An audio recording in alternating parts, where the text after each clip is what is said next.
চতুর্থ অধ্যায়।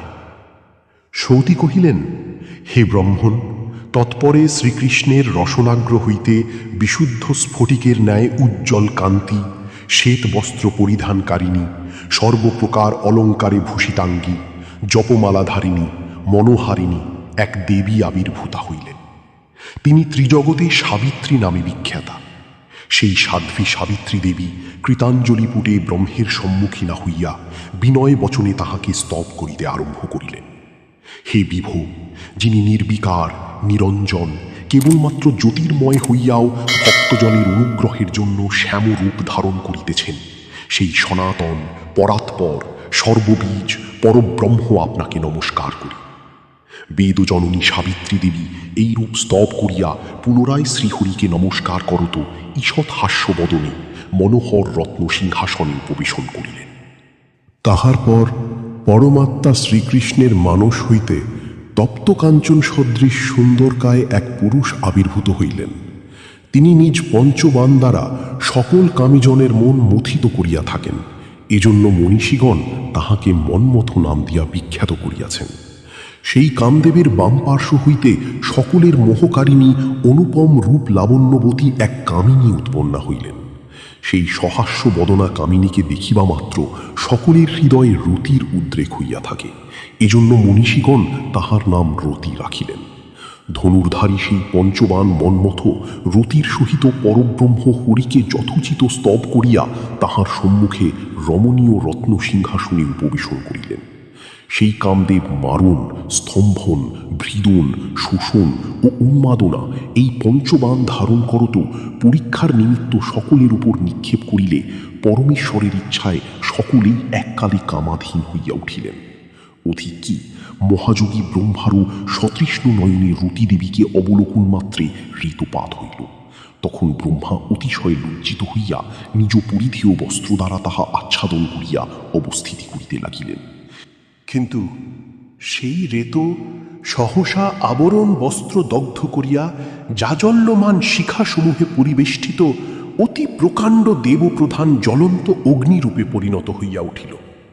পরব্রহ্ম শ্রীকৃষ্ণ সেই অগ্নিকে ভয়ঙ্কর রূপে বর্ধিত হইতে দেখিয়া তৎক্ষণাৎ অবলীলাক্রমে মুখবিন্দু উদ্গার করত নিঃশ্বাস বায়ুর সহিত জলের সৃষ্টি করিলেন। হে মহর্ষি, হরির মুখবিন্দু সমুদ্ভব সেই জল সমুৎপন্ন হইয়াই সমস্ত বিশ্বকে প্লাবিত করিল। তাহার কিঞ্চিন্মাত্র অংশ সেই প্রচণ্ড বহ্নিকে শান্ত করিল। এই কারণেই অদ্যাপি জলস্পর্শে অগ্নি নির্বাপিত হইয়া থাকে। পরে সেই জল হইতে তাহার অধিদেবতা এক পুরুষ উৎপন্ন হইলেন। যে অধিষ্ঠাত্রী দেবতা উৎপন্ন হইলেন তিনি বরুণ নামে বিখ্যাত হইয়া জলজন্তুদিগের অধিপতি হইলেন। তাহার পর সেই অগ্নিদেবীর বাম ভাগ হইতে সাহা নামে এক কন্যা আবির্ভূতা হইলেন। মনীষীগণ যাহাকে অগ্নিদেবীর পত্নী বলিয়া থাকে। জলপতি বরুণের বাম পার্শ্ব হইতেই বারুণী নামে বিখ্যাত এক কন্যা বরুণ দেবীর প্রিয়তমা সাধ্যা পত্নী রূপে আবির্ভূতা হইলেন। সেই পরমেশ্বরের নিঃশ্বাসবায়ু হইতে পবনদেব উৎপন্ন হইয়া সকল জীবগণের প্রাণরূপে অবস্থিতি করিতে লাগিলেন। সকল জীবের নিঃশ্বাস তাহার অংশ সমুদ্ভব মাত্র। অনন্তর বায়ুর বাম পার্শ্ব হইতে এক কন্যা উৎপন্না হইয়া বায়ুদেবীর পত্নী ও বায়ুবী নামে বিখ্যাতা হইলেন। হে ব্রাহ্মণ, আশ্চর্যের বিষয়, অব্যর্থ কামবাণের প্রভাবে পরমাত্মা শ্রীকৃষ্ণেরও ঋতুপাত হওয়ায় দেবগণের সাক্ষাতে প্রকাশ ভয়ে সেই ঋতু স্বয়ং শ্রীকৃষ্ণ জলমধ্যে রিচন করিলেন। তাহার পর সহস্র বৎসর পরে সেই ঋতু ডিম্বরূপ ধারণ করিল এবং ওই ডিম্ব হইতে মহৎ বিরাট মূর্তির আবির্ভাব হইল। ওই বিরাট মূর্তি সকল বিশ্ব ব্রহ্মাণ্ডের আধার স্বরূপ। যে বিরাট মূর্তির এক একটা লোমকূপে এক একটি ব্রহ্মাণ্ড। বিশ্ব সংসারে তিনি স্থূল হইতে স্থূল, তাহার ন্যায় মহান আর কেহই নাই।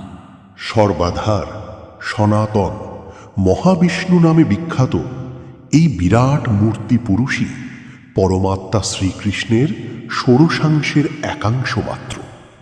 আশ্চর্যের বিষয়, সামান্য জলাশয়ে পদ্মপত্রের ন্যায় জাতমাত্রে মহাসমুদ্রে ভাসমান সেই মহাবিষ্ণুর কর্ণমল হইতে মধুকৈটব নামে ভয়ানক দুই দৈত্যের উৎপত্তি হইল। সেই দুই দৈত্য উৎপন্ন হইবা মাত্র জল হইতে উত্তীর্ণ হইয়াই প্রজাপতি ব্রহ্মাকে হনন করিতে উদ্যত হইল। ভগবান নারায়ণ তাহা দেখিয়া তৎক্ষণাৎ তাহাদিগকে উরুদেশে শায়িত করিয়া বিনষ্ট করিলেন। তাহাদিগরই সমুদয় মেদ হইতে সমস্ত মেদিনীর উৎপত্তি হইয়াছে এবং সেই মেদিনীতেই সমস্ত স্থাবর জঙ্গমাত্মক বিশ্ব এবং বসুন্ধরা দেবী নিরন্তর অবস্থিতা আছে। ব্রহ্মখণ্ডে ৪র্থ অধ্যায় সমাপ্ত।